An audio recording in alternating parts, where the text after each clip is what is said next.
लखनऊ की ये भूमि एक नई प्रेरणा की साक्षी बन रही है। अगला साल चुनाव का साल है। मैं आज उत्तर प्रदेश की जनता को अपील करने के लिए आया हूं।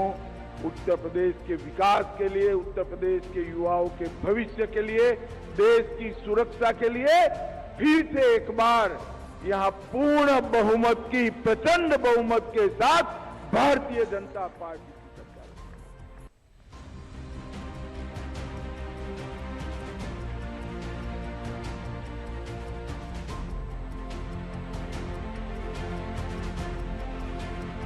देश की सियासत के दो दिग्गजों ने जब बीते एक महीने के अंदर सियासत के एक ही मैदान से हुंकार भरी तो हवा का रुख आंधियों में तब्दील हो गया।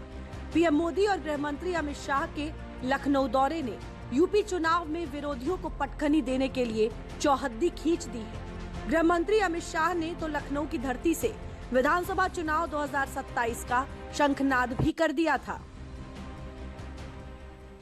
अगला साल चुनाव का साल है। मैं आज उत्तर प्रदेश की जनता को अपील करने के लिए आया हूं। उत्तर प्रदेश के विकास के लिए, उत्तर प्रदेश के युवाओं के भविष्य के लिए, देश की सुरक्षा के लिए फिर से एक बार यहां पूर्ण बहुमत की, प्रचंड बहुमत के साथ भारतीय जनता पार्टी की सरकार।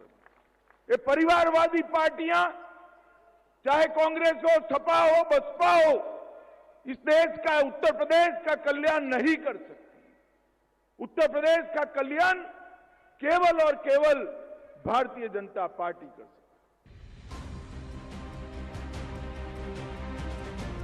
यूपी चुनावी मोड में आ चुका है। समाजवादी पार्टी ने भी इस बार अपनी रणनीतियों में तब्दीली लाकर चौतरफा घेराबंदी शुरू कर दी है। अब इसे बीते चुनाव में मिली हार का सबक कह लीजिए या फिर हार की हैट्रिक का डर।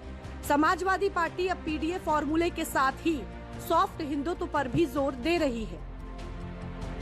माघ मेले में स्वामी अविमुक्तेश्वरानंद के मुद्दे पर अखिलेश मुखर दिखे, जबकि अखिलेश की सरकार में अविमुक्तेश्वरानंद पर लाठियां बरसाई गई थी।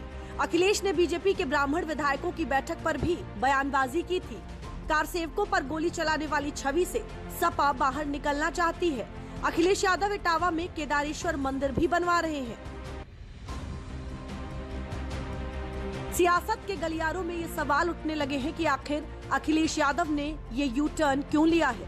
सपा अपनी सेक्युलर छवि से बाहर क्यों निकलना चाह रही है। सवाल ये भी उठ रहे हैं कि क्या अखिलेश का अपने वोट बैंक से भरोसा डिग गया है। आखिर अखिलेश को ब्राह्मणों की सुध कैसे हो गई।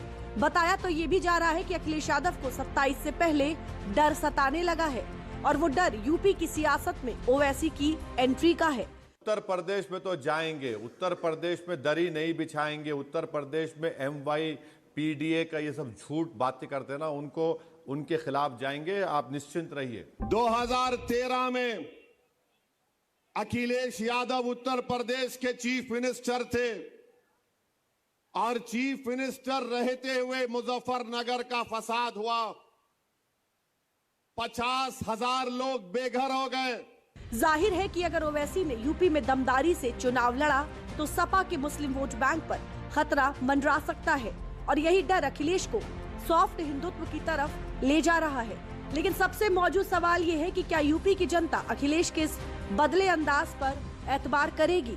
यूपी के डिप्टी सीएम ब्रजेश पाठक के एक बयान ने सवाल को और वाजिब कर दिया था। केवल दो बात समझ लो, जब कभी जाए सपा वाले मिल जाए, केवल जाति आधारित पार्टियां, अगर समाजवादी पार्टी को मुस्लिम समाज छोड़ दे तो ये 2% की पार्टी रह जाएगी, प्रधान नहीं जिता पाएगी। हालांकि एक बात तो तय है कि अखिलेश को अब एहसास हो गया है कि सिर्फ पीडीए के भरोसे वो सत्ता में वापसी नहीं कर सकते। इसीलिए अब अपने वोट बैंक का दायरा बढ़ाने के लिए नए नए पैतरे अपना रहे हैं। अखिलेश की नजर इस बार बड़े वोट बैंक को अपने हिस्से में करने की है। अब देखना दिलचस्प होगा कि जनता अखिलेश की इस कवायद पर भरोसा करती है या नहीं। लेकिन बीजेपी की रणनीति इससे बिल्कुल अलग है। पीएम मोदी हो या गृह मंत्री अमित शाह, दोनों ने लखनऊ की धरती से राष्ट्रवाद का संदेश दिया। पीएम मोदी ने लखनऊ के राष्ट्र प्रेरणा स्थल से राष्ट्रवाद की हुंकार भरी। पीएम ने बिरसा मुंडा, सुहेलदेव निषाद राज के बलिदान को याद किया था।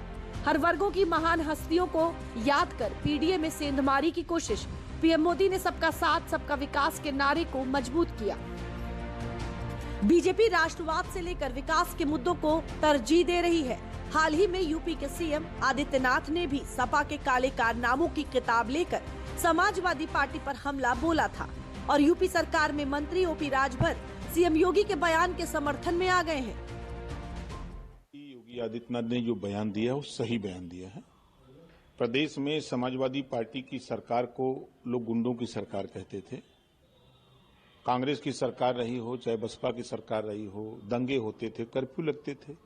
आज 9 साल में इन सब चीजों पर विराम लगा है। इसमें कोई किसी से भी पूछेंगे तो लोग इस बात को, विपक्ष भी इस बात को दबे मन से दबे जुबान से स्वीकार करता है कि यहाँ दंगे कर्फ्यू।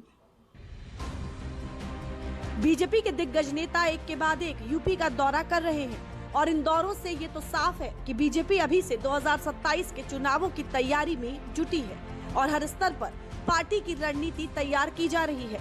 बीजेपी जहां यूपी में सत्ता की हैट्रिक लगाना चाहती है, वहीं समाजवादी पार्टी के सामने हार की हैट्रिक से बचने की चुनौती है।